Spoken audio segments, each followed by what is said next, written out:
Welcome back to the Book Nook podcast, where we like to really dig into some fascinating books and pull out some interesting stuff. This time, we're taking a deep dive into The War on Warriors by Pete Hegseth. Oh, yeah, Pete Hegseth. You might know him from Fox News, maybe. Right.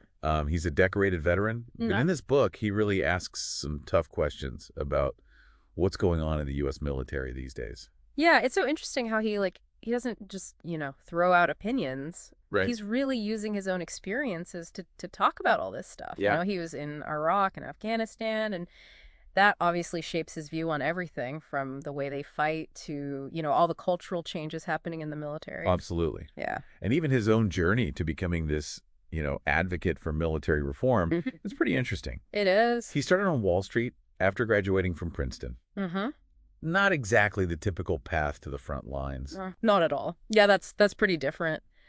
But he always had this deep respect for veterans, even though he didn't have any, family members in the military. Right. He joined ROTC, the Reserve Officers Training Corps, before 9/11, and later served at Guantanamo Bay.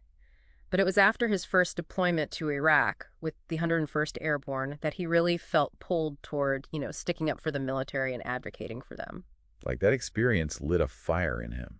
Yeah. He left Wall Street and just dedicated himself to supporting the troops. Yeah. He even served another tour in Afghanistan, this time as a counterinsurgency instructor. Wow. And then later he focused on reforming the VA, which, has had some problems, as we all know. For sure. You mentioned battlefield tactics earlier, and that's where some of his observations really stand out. He talks about how warfare evolved even just during his deployments. Yeah. Pretty wild. Like the shift from using the M16 rifle to the M4 carbine to, dealing with the constant threat of IEDs. Those improvised explosive devices. Right, exactly. They were everywhere. Yeah. It's almost like the battlefield was changing right there under their feet. Definitely.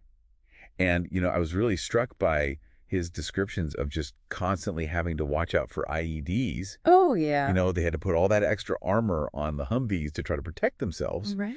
But then the insurgents, they started using those really powerful shaped charges. The EFPs. Yeah, the explosively formed penetrators. They could go right through even the toughest armor. It's crazy how they were always adapting. Yeah. Like a game of cat and mouse, Right. The enemy changes tactics, you got to change yours, and it just keeps going. But what's interesting is that Hegseth goes beyond just the weapons and tactics and stuff. He talks about this other war that's being waged on the military. Oh, really? A war that's eating away at the warrior ethos. With that?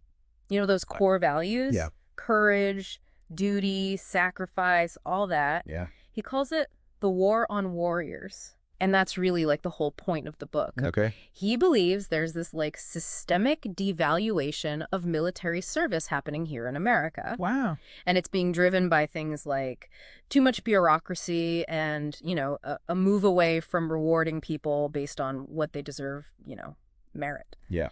He also sees political correctness kind of creeping into the military and affecting everything from how soldiers are trained to how they get promoted. Huh. Yeah. And this is where his own experiences really start to matter. He talks about being labeled an extremist and even being told he couldn't be part of the security response on January 6th because of his, conservative views. Oh, wow. He says that kind of thing. Labeling people like that really makes people afraid to speak their minds or disagree, especially in the military, Right. where you have to follow orders. Yeah. It definitely raises some questions about, keeping things in order versus letting people have their own opinions, especially in the military. Yeah, sure. But before we get too deep into all of that, Yeah. we just wanted to take a second to thank all of our amazing listeners for tuning in to the Book Nook podcast. Absolutely. If you're enjoying this deep dive into the War on Warriors, we would love it if you hit that subscribe button and leave us a review. Yes, please do. It really means a lot to us and helps other people find the Book Nook podcast. Absolutely. So now, let's get back to the book. Hegseth doesn't just point out the problems. He actually offers some pretty bold solutions, too. Yeah, he does. He's a big believer in going back to a strict meritocracy, Okay. where promotions and rewards are based only on how good you are at your job, Right? not your gender, race, or anything else like that. Totally. He thinks this is really important for keeping a strong and effective military. Yeah. And he's not afraid to call out those who he thinks are contributing to the decline. He even says we should fire generals who've bought into what he calls this woke ideology, Wow. arguing they've put political agendas ahead of actually being ready for combat. He even makes this interesting comparison between the military and elite sports, Well, yeah. saying that both suffer when you focus more on representation than on being the best. That's a good point. It really makes you think about what can happen when you lower standards just to try to be more diverse. It does. And this leads us to another big problem that Hegseth tackles, the recruiting crisis. Right. He believes all this focus on social justice and diversity is actually pushing away potential recruits who are looking for a more, traditional combat-focused experience. That's a tough one. There are valid points on both sides. For sure. But Hegseth's main argument is that we need to bring back a sense of purpose and focus on those core military values. That's how we'll attract the best and brightest to serve. Yeah, and that ties right back into his whole idea of the warrior ethos. Exactly. It's like he's saying if the military forgets what it's really supposed to be about, its core mission and values, it risks losing the very people it needs to defend the country. Yeah, I see what you mean. It's a pretty powerful argument. Definitely. And it really gets you thinking. He also makes this point that, might really resonate with people, especially if they've been following the news lately. Yeah. He's worried about election integrity here in the U.S. And he makes a connection to his experience with that purple finger voting method they used in Iraq. Oh, yeah. You remember that? Yeah, I remember seeing pictures of those purple fingers. Yeah, it was a way to make sure people didn't vote, more than once. Right.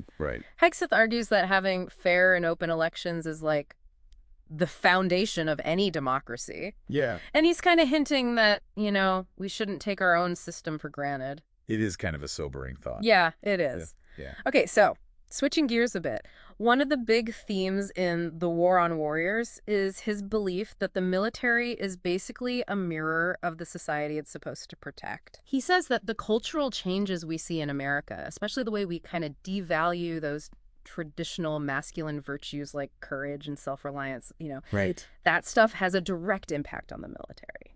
That's a really interesting point. So it's like he's saying the military isn't this separate thing. It's being shaped by the values and trends of the whole culture. Exactly.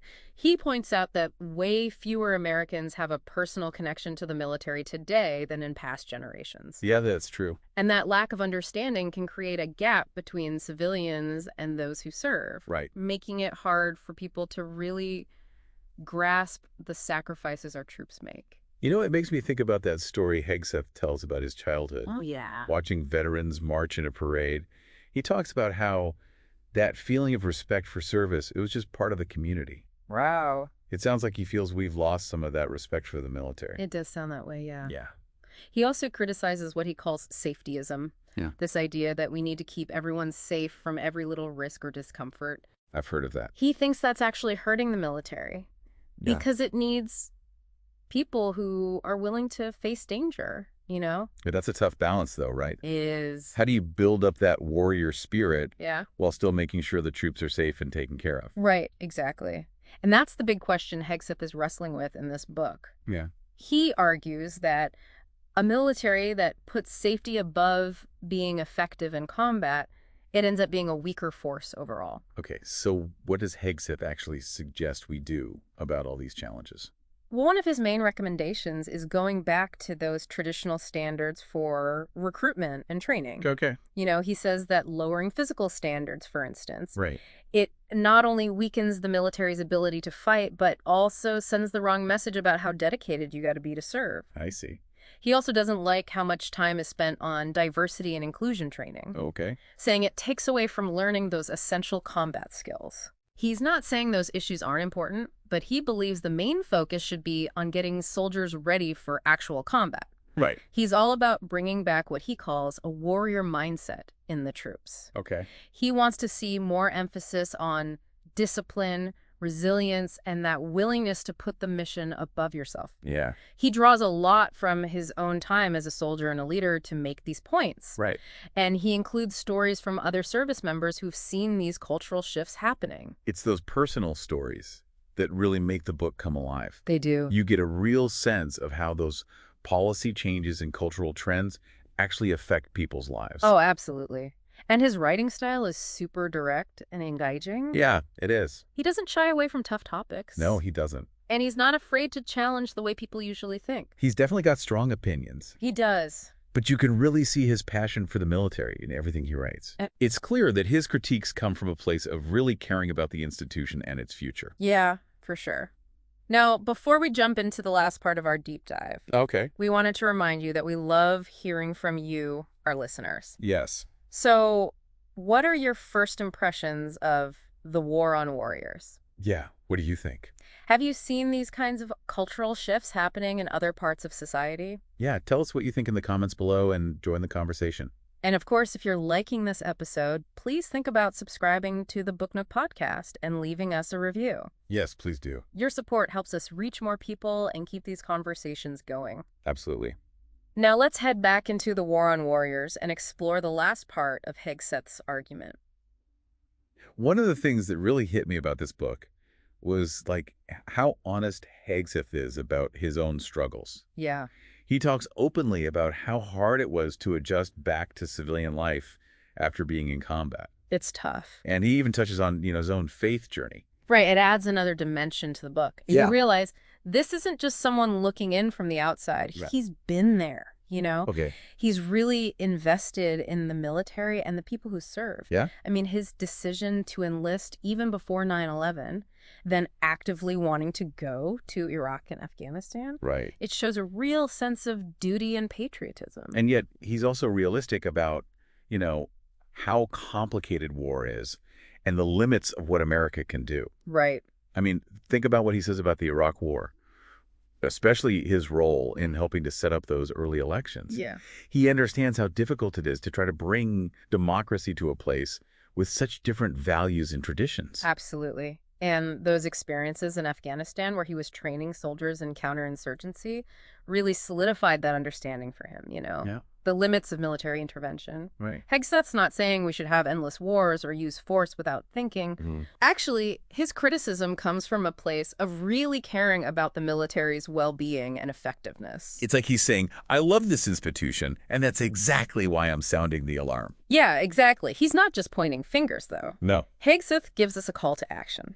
Okay. He wants military leaders and everyday citizens to step up and take responsibility for the future of the armed forces. Yeah, I like that. He believes we need to bring back that warrior ethos, Yes. put those core values front and center, Mm-hmm. and rebuild that sense of respect between the military and civilians. It's a powerful message, and I think that's where this book really hits home. Yeah. It reminds us that having a strong military is crucial, Oh, for sure. for national security. But if we ignore its needs or undermine its values, we're putting ourselves at risk. Absolutely. Hegseth's challenging us to really think about the state of the military and what its role should be in this crazy, ever-changing world. He is. This deep dive into the War on Warriors, it's given me a lot to think about. Me too. So many questions about the military, its place in society, and all the challenges it faces. It's a lot to consider, and we hope this discussion has made you want to join in on these conversations too. Yes. Whether you agree with everything Hegseth says or not, Right? his book is a great starting point for a conversation we really need to have about the future of the U.S. military. Absolutely. And we want to thank all of you, our fantastic listeners, for joining us on this journey through the War on Warriors. We really appreciate you. If you found this deep dive helpful and insightful, Yeah. we encourage you to check out the book for yourselves. You can find a link to buy it in the show notes. And remember, the conversation doesn't have to end here. Right. What parts of the book really resonated with you? Yeah. What stood out? What questions or insights do you have? We really want to hear your thoughts, so share them in the comments below. And if you enjoyed this episode, Yeah. please consider subscribing to the Book Nook podcast and leaving us a review. Yes, please do. Your support means the world to us and helps other people discover the show. Absolutely. Thank you for listening to the Book Nook podcast, and check the link in the description to get your copy of the book.